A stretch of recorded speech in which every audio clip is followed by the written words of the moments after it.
Bonjour à tous. Avec l'aide de Dieu, le cours numéro 249 dans le Ram Sefer HaMitzvot, commandement négatif numéro 246, l'interdiction de voler les limites des propriétés, c'est-à-dire il est interdit de déplacer les bornes donc qui séparent entre d'autres propriétés et celles de l'autre, de manière qu'après on va revendiquer, on va dire « Ah, ça c'est la mienne, ça m'appartient, ce territoire m'appartient ».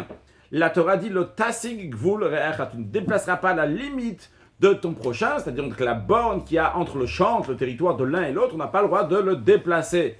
Dans le Sifri, il est écrit, quand la Torah dit le tasig gvul re'echa, tu ne vas pas dépasser la limite de ton prochain, à quoi ça sert? A priori, la Torah a déjà dit le tigzol, tu n'as pas le droit de voler, donc là, quand tu déplaces la borne de ton prochain, c'est un vol, c'est normal que c'est interdit. Pourquoi la Torah a besoin de dire aussi le tasig gvul re'echa, tu n'as pas le droit de déplacer la borne de ton prochain? Et cela, c'est pour nous enseigner, le Sifri nous répond que celui qui déplace la borne de son prochain, il transgresse deux interdits. L'interdit de l'otigzol, de ne pas voler, et l'interdit de l'otasik vulrecha, de ne pas déplacer la borne de ton prochain. Mais c'est uniquement en Eretz Israël, en Terre Sainte, qui transgresse les deux interdictions. Pourquoi? Parce que la Torah dit, l'otasik vulrecha, tu ne vas pas déplacer la borne de ton prochain, dans l'héritage que tu vas hériter, dans la terre, c'est-à-dire dans la terre d'Israël. S'il a fait ça, en dehors d'Eretz Israël, là il a transgressé seulement une interdiction qui est l'otigzol. Donc on voit que cet interdit-là de l'otasik vul re'echa, de ne pas déplacer la borne de ton ami, elle est uniquement pour Eretz Israël.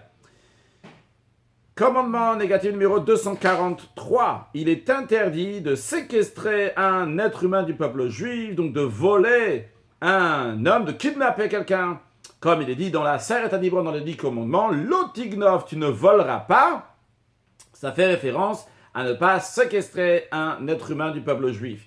Voici le langage du Mechilta. Le Mechilta nous dit, en effet, il y a l'avertissement donc pour l'interdiction de voler une personne.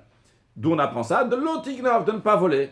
Dans le traité Sanhedrin, dans le Talmud, il est dit, d'où on apprend que c'est interdit de voler une personne.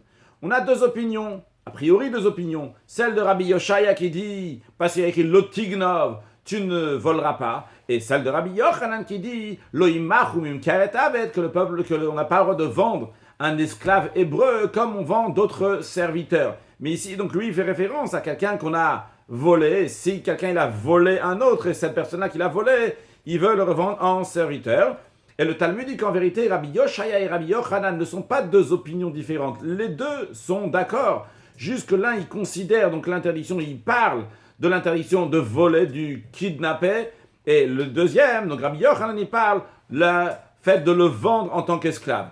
Pourquoi il a besoin de parler du fait de le vendre en tant qu'esclave? Parce que la punition de cette personne-là, qui a volé un être humain, quand est-ce qu'il va être puni? Uniquement une fois qu'il aura volé la personne et aussi il aura vendu, uniquement lorsqu'il aura transgressé ces deux interdits. À ce moment-là, il sera coupable de mort. D'ailleurs, la mort, c'est la mort de chenek, donc de strangulation.